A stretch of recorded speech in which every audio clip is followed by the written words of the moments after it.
saya Huda. Di sini saya akan melakukan pengkajian GCS. GCS adalah skala yang digunakan untuk menilai tingkat kesadaran secara kuantitatif dan menilai respon klien terhadap rangsangan yang diberikan. Nilai GCS terbagi menjadi beberapa bagian, 15-14 kosmetis, 13-12 apatis, 11-10 delirium, 9-7 somnolen, 6-5 sopor, 4 semikoma, 3 koma. Ada beberapa aspek GCS yaitu E 4, M motorik 6, V verbal 5. Kita mulai saja ya. Sebelum kita melakukan pengkajian kepada pasien, kita mencuci tangan dulu pakai handphone. Sudah itu kita langsung mulai mengkaji GCS pasien. Nah, yang pertama kita akan mengkaji dari E mata, nilainya ada 4. Kita sekarang mengkaji nilai 4. Ketika kita menghampiri pasien langsung spontan membuka mata, berarti nilainya 4. Nah, selanjutnya kita mengkaji nilai 3 dengan rangsangan suara.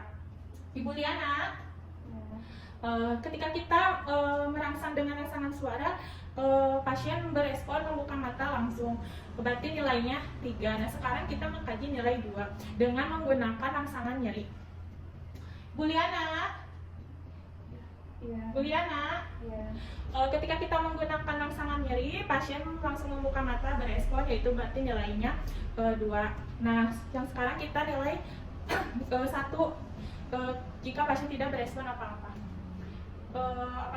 Bu Liana, pasien tidak berespon apa-apa dengan rangsangan nyeri ataupun suara, berarti nilainya 1. Selanjutnya kita akan mengkaji nilai verbal. Nah, verbal itu ada 5. Kita akan mengkaji nilai 5. Pasien kooperatif saat ditanya. Ibu Liana? Iya. Ya, Ibu Liana sekarang ada di mana? Ada di rumah sakit. Ada di rumah sakit ya, Bu. Nah, ketika ditanya pasien kooperatif langsung menjawab pasien ada di mana, nilainya 5. Nah, sekarang kita akan mengkaji nilai 4 ketika pasien tidak disorientasi tempat dan menjawabnya bingung. Ibu Liana sekarang ada di mana? Di mana ya? Di rumah ya? Ketika ditanya tempat, pasien menjawab dengan disorientasi tempat, berarti nilainya 4. Nah, sekarang kita menilai nilai 3 ketika pasien kebingungan dan menjawabnya tidak jelas. Ibu Liana, Aduh. Ibu Liana, Aduh. Ibu Liana, Sakit. Nah,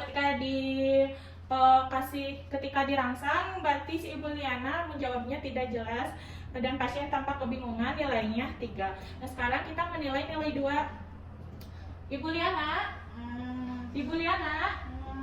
ketika dirangsang nyeri dan suara, Ibu Liana berespon hanya mengerang saja, yaitu nilainya 2. Nah, sekarang kita nilai 1. Ibu Liana. Nah, ketika dirangsang dengan rangsangan, pasien tidak berespon apa-apa, yaitu nilainya 1. Sekarang kita melakukan pengkajian dengan motorik. Nilainya itu ada 6. Yang pertama kita menilai 6. Ibu Liana, coba angkat tangannya. Sekarang kakinya, dua-duanya.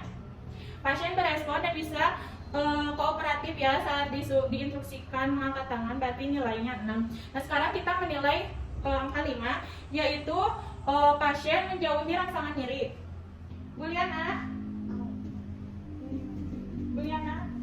pasien menjauhi rangsangan nyeri, berarti nilainya 5. Nah, sekarang kita nilai 4. Ketika pasien dikasih rangsangan nyeri, pasien mengalokasi nyeri. Bu Liana, pasien tampak berespon mengalokasi nyeri. Nah, selanjutnya nilainya 4. Nah, sekarang nilai 3. Ketika pasien tangannya fleksi abnormal. Bu Liana, saat dirangsang nyeri pasien tangannya fleksi abnormal seperti ini, berarti nilainya 3. Nah, sekarang nilai 2 ketika pasien dirangsang nyeri tangannya ekstensi abnormal. Bu Liana, ketika dirangsang nyeri pasien tangannya ekstensi abnormal. Nah, sekarang kita lanjut nilai 1. Pasien tidak ada respon apa-apa. Bu Liana, pada saat dirangsang nyeri dan suara, Ibu Liana tidak ada respon apa-apa, berarti nilainya 1.